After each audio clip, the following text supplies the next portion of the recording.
NFL free agency is about to kick off, and we have a ton of running backs who are about to hit the market. Some of these guys used to be top-tier veterans. They still have a little bit of juice left in their game, and they're sitting there on your dynasty roster, or you see them on somebody else's roster, and you're wondering if you can make a deal. Some of these guys are ancillary jabroni running backs who might be a good money ball play for you in the market. We're going to go running back by running back. We're going to talk about their values. We're going to talk about the what-ifs. We're going to talk about what to do with these backs, the recency bias, everything right now. Before we do, you need to click that subscribe button right now because we're talking about Dynasty Fantasy Football, the NFL Draft, rookie drafts every day. This offseason, your Dynasty team's struggling. You need help? I'm the guy to help you fix things up. I'm the guy that's going to patchwork that team for you. Click that button. Stop missing out. But the first thing we got to talk about here is the market, what these teams are looking like when it comes to running backs. We have some open spots here with some of these NFL teams. Are they going to wait for the draft? Guess what? The NFL draft's not stacked at running back. I know we feel good about the combine, but it's not stacked at running back. It's not great. And this free agency class is going to tell us what the NFL thinks about this NFL draft class, because running backs are a plug-and-play thing. And if they don't feel like they can plug and play these rookie running backs, guess what? Guess what? They're going to hit up this free agency class. And we might see some of these teams do it. Baltimore's a hot spot. Dallas is a hot spot. Houston's a hot spot. LA's a hot spot with the Chargers. The Raiders, the Giants, the Eagles, and Tennessee. We also have some ancillary spots that could do some things. Cincinnati, Cleveland, Carolina. Rumor has it Cincinnati's going to be dealing Joe Mixon, cutting him, or whatever. That's a hot rumor. We're going to talk about that later. Green Bay, Minnesota. Minnesota cut Alexander Mattison, so he's on the market. So there's a lot going on here. There's a lot going on in the market, and these other teams could be getting another running back too, because running back's a position you can look at for a 1 to 2 year term for Dynasty and for the regular NFL and see what you can plug and play with. Sometimes it's a top tier guy, sometimes a mid, lower tier guy that you can play money ball with. But it is a short term investment, and the NFL is saying that as well. And when we're looking at the top tier guys in this class, we got some running backs that are looking for deals that might not get it, or they might get a little bit better deal than what you think would be offered. And Saquon Barkley is one of them. 2.91 yards after contact per attempt. He has ran almost 750 routes in the last 2 years with a 2.3 average depth of target. He's seeing routes downfield. 6.0 yards after the catch per reception. He's getting more routes downfield. That's why it's not pushing 10 there. But we are getting some RB1 weeks. We are getting some production behind a horde New York Giants offensive line. Saquon Barkley can be productive. He can give you RB1 weeks. He can give you RB1 seasons. But after the ACL injury, it has been off and on. It has not looked the same on the field. And the NFL is going to let you know how he should be valued. And when it comes to the trade market and buying Saquon Barkley, during the low candlesticks in the scoring last year, that's when you probably should have bought. That's probably when that should have happened. Now people are waiting on the market. And wherever he goes, people are going to want to sell for first, but people are going to want to buy for a second. And there's just going to be friction there. And it's going to be, what can you do? We look at this running back class. That might make it hard to move him on the market or try to trade for him. That might make it a little bit easier to try and trade him away if someone's FOMOing for a running back. If he goes to one of these top teams, which he's projected to do, the Ravens, the Texans, the Cowboys, Philly, one of these teams, Saquon Barkley could see an increase in value. That could make him bump up draft pick-wise. If you're going to get in, you better do it right now. You better pause the video and send those offers. I imagine you better do that. You better try and lowball now, because that's probably not going to happen unless he goes to a bad spot, unless he's been held over a barrel by the market. That's when he's going to drop in value. But that may not happen because the rookie running backs aren't looking good. The NFL likes these cheap running backs in the draft, but they also like having someone to plug in there that they feel like they can depend on. Saquon Barkley, when healthy, he can catch passes out of the backfield. He's electric. He can make guys miss. He can really hold it down for your team. He is an RB1. We'll have to see how the deals look like. Our next running back here, Josh Jacobs. Went off in 2022, had his moments in 2023. As you can see by the chart there, he can really produce some top-tier production. 2.35 yards after contact per attempt, 9 carries of 10-plus yards last year, and ADOT of 0.9, 7 yards after the catch per reception. Started his career coming from Alabama, where he was often injured, was able to turn out some production and then ramp things up in 2022. Had some production last year. Now we're hitting the market here at 26 years old. An older running back prospect that can still help an NFL team, that can still be viable, and we have some landing spots open when it comes to the trade market, very similar to Saquon Barkley, but not as electric. You might be able to get in now on a low ball offer, but people are holding, people are waiting to see what happens.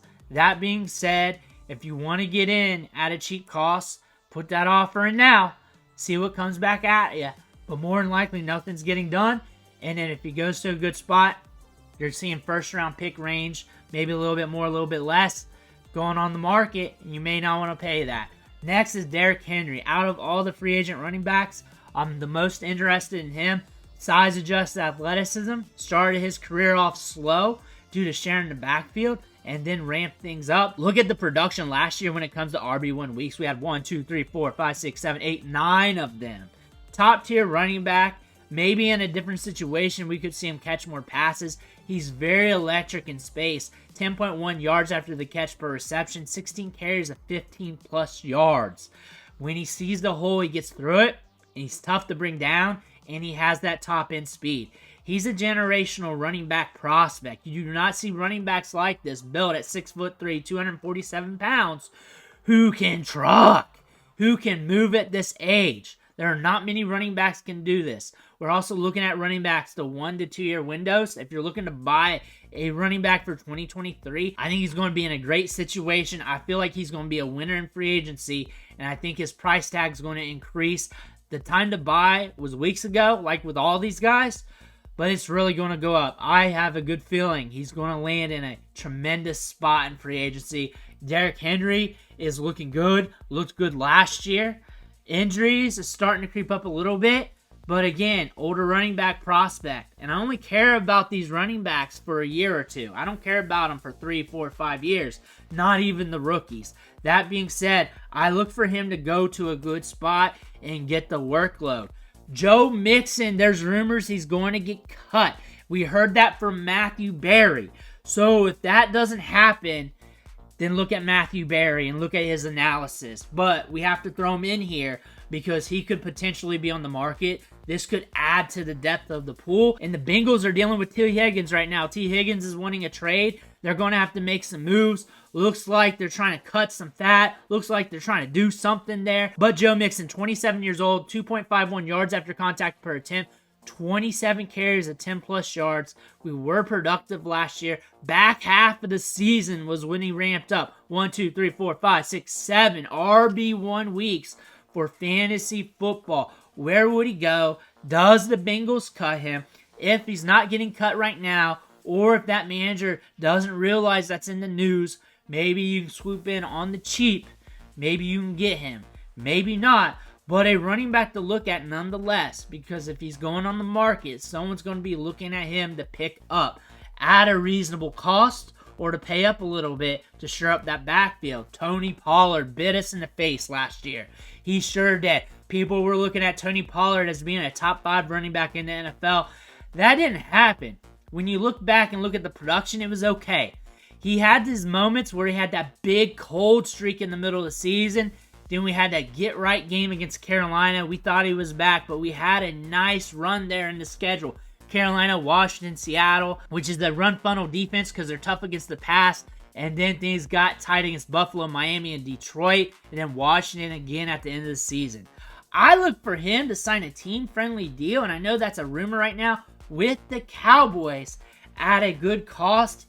He stay there, and they bring in another running back, either through free agency or in the draft. But there's also a good chance that doesn't get done because real life happens. He averaged 2.86 yards after contact per attempt, had 22 carries of 10 plus yards, but still fantasy production, it was hot and it was cold. The narrative was that he fell on his face. It was hot and cold. The number says it right there. 13.2 fantasy points per game.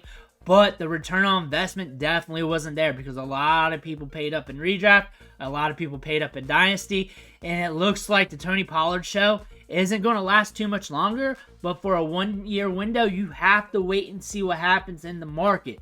I think the odds are kind of good that he re-signs with Dallas at a short-term deal that is cost-effective for the team, but they could wash their hands and move on too because there are plenty of running backs in free agency, and they might play around with the draft. That being said, Austin Eckler's on the market. Will he be back with the Chargers, or is he going to test the market? We shall see. But it was an off year. We had an injury there that impacted things, but he did not look right the whole season. Was it due to the injury, or is he dust? A lot of people think he's dust because I talked about it every day on the channel in season because we were trying to predict what Austin Eckler was going to do. Is he going to come back? Is he going to be productive? Should he be dropped? This, and that. A lot of people think he's dust. And if you don't think he's dust, you might be able to buy in right now at a reduced cost. 2.63 yards after contact per attempt. We got some receiving production. Always good out of backfield catching balls. He was productive in 5 games last year. We might get a rebound from the injury this year. He might land in a better situation. We shall see. But Austin Eckler is on the cheap right now. DeAndre Swift is hitting the market. Will he get re-signed to Philly? He's got continuity there. He did well there. Why not? He's not going to be as expensive as a Saquon Barkley, and you're getting probably similar production. Saquon Barkley gives you better odds at better production. More than likely, when the dominoes are done falling, you're probably getting something similar with this situation when you got both players in this fit. When you're looking at what he did in fantasy last year, we started off hot. DeAndre Swift has an extensive injury history on his career. We're picking up running backs for 1 year, 2 years max here. And the thing is, he might be a cheaper fit on the market for another team, especially used in the passing game. His PPR prowess is what fuels his production. Something to look at here. You might want to get in now, though. You may want to. J.K. Dobbins.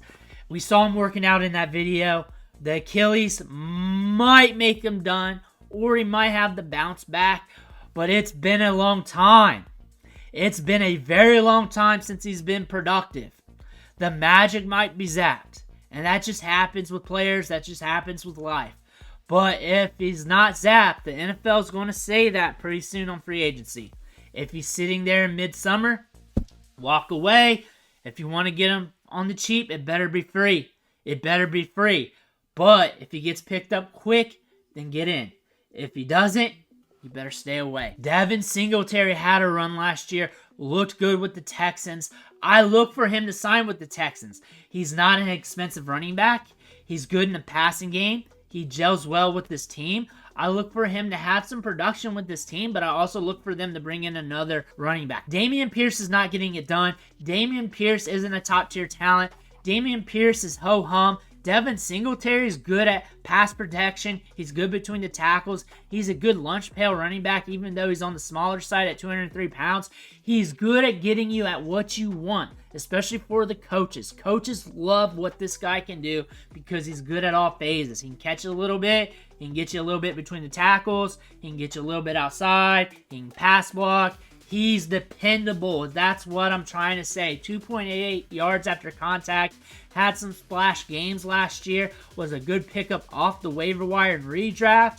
Could be a cheap get. I look for him to stay with Houston. I look for him to be a good guy to have on your roster to play the matchups with and to wait for in the draft. But A.J. Dillon, though, has been a sad song these last few years. He does have some upside with the size-adjusted athleticism.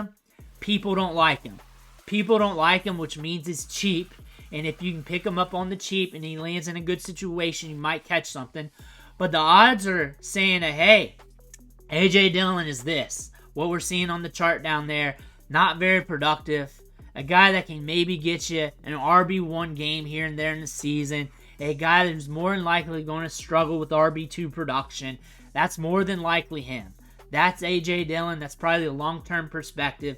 You're only buying in if he lands in a good spot. One of those big spots that are open in the NFL. But those are probably going to go to one of the top free agents.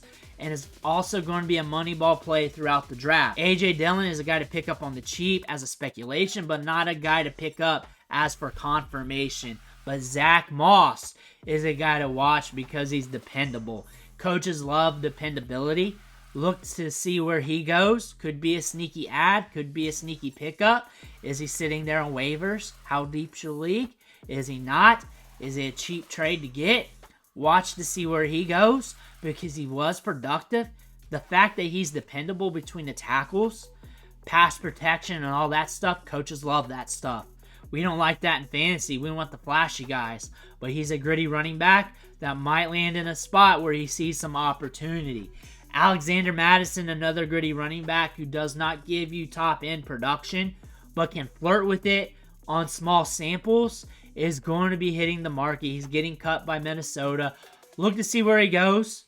He's going to be cheaper than the top running backs, so that might be intriguing. So you get him and you draft a running back, start building your running back depth chart here, start getting right at running back, see what happens with him. He can hold it down between the tackles when healthy, can give you a little bit of production, and maybe that's something you want with your team. Maybe you want to play Moneyball. This could be a Moneyball running back for you in Dynasty trades. Clyde Edwards-Helaire. It's been a long time. A lot of people ran victory laps because he got drafted in the first round to the Chiefs. Then he had a few splash games.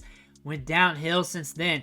He's had like one RB1 game in the last 2 years. Outside of that, he's struggling to be on the field. He's struggling to get touches. Look for that to be the same wherever he goes. He's not fast. He's a slower running back. He's a plotter at 207 pounds. He can catch passes out of the backfield a little bit. But how's he really going to help his new NFL team? He needs spammed with targets to be able to be viable in fantasy. Don't see that happening. He does not give his new team much upside. Only thing good about him is that he's cheap in Dynasty and in the NFL. You look for him to sign with the team on a cheap deal. Antonio Gibson is the money ball play here. Look for where he goes. The size adjusts athleticism, the ability to catch balls out of the backfield. You pick him up on the cheap. You draft the running back. Your backfield's starting to look pretty good. You're starting to get some opportunity here. You're starting to get some upside here. Again, he's not a running back that you want holding the rock, carrying it 20 to 30 times a game.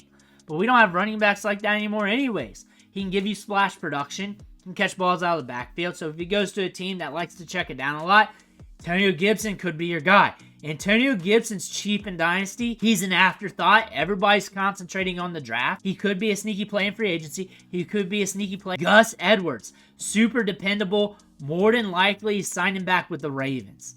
He's dependable with them. He can hold it down when healthy. He's good between the tackles. He's productive. Gels well with the team. If he goes elsewhere, he's going to be a cheaper prospect. He's going to go on a cheaper deal. And they're going to pick him up because he's dependable. Gus Edwards is a guy that you're going to want to look at as a money ball play in Dynasty because you can get him on the cheap and you're just going to see what happens with. Now we're looking at Deonta Foreman, Cam Akers, and Zeke. If Cam Akers is dust due to the injury, you will know because he'll be sitting on the market forever. Zeke, a dependable running back who sat on the market forever last year, expect the same this year. Deonta Foreman, a dependable running back who signed with the Bears, had a little bit of production, but see where he goes. Might be a waiver wire pickup for you. Maybe, maybe not. But another name to pay attention to on free agency, but this running back free agent class. These running backs that are hitting the market, some of them are about to hit the market or rumored to hit the market. We got to pay attention to. We got to execute those trades. It's going to be hard to get those deals done right now. You should have did that a few weeks ago, dummy. You should have did that. But now, look for who you want to pay up for. Start those conversations now. Can you get a player for a second-round pick who might land into one of those grand spots? Can you get one of those money ball plays? I think Antonio Gibson is a good money ball play that you can catch on the cheap. Third-round pick or so, something like that. Start throwing deals out there. Start kicking the shins of your league mates to see if they bite, see if they fall over. If not, you kick somebody else in the face. Let me know what you think in the comments below. Don't forget to hit that subscribe button. We just hit 15K here, and you're not subscribed, you're going to lose to those other 15,000 people. Thank you for watching. Catch you on the next video.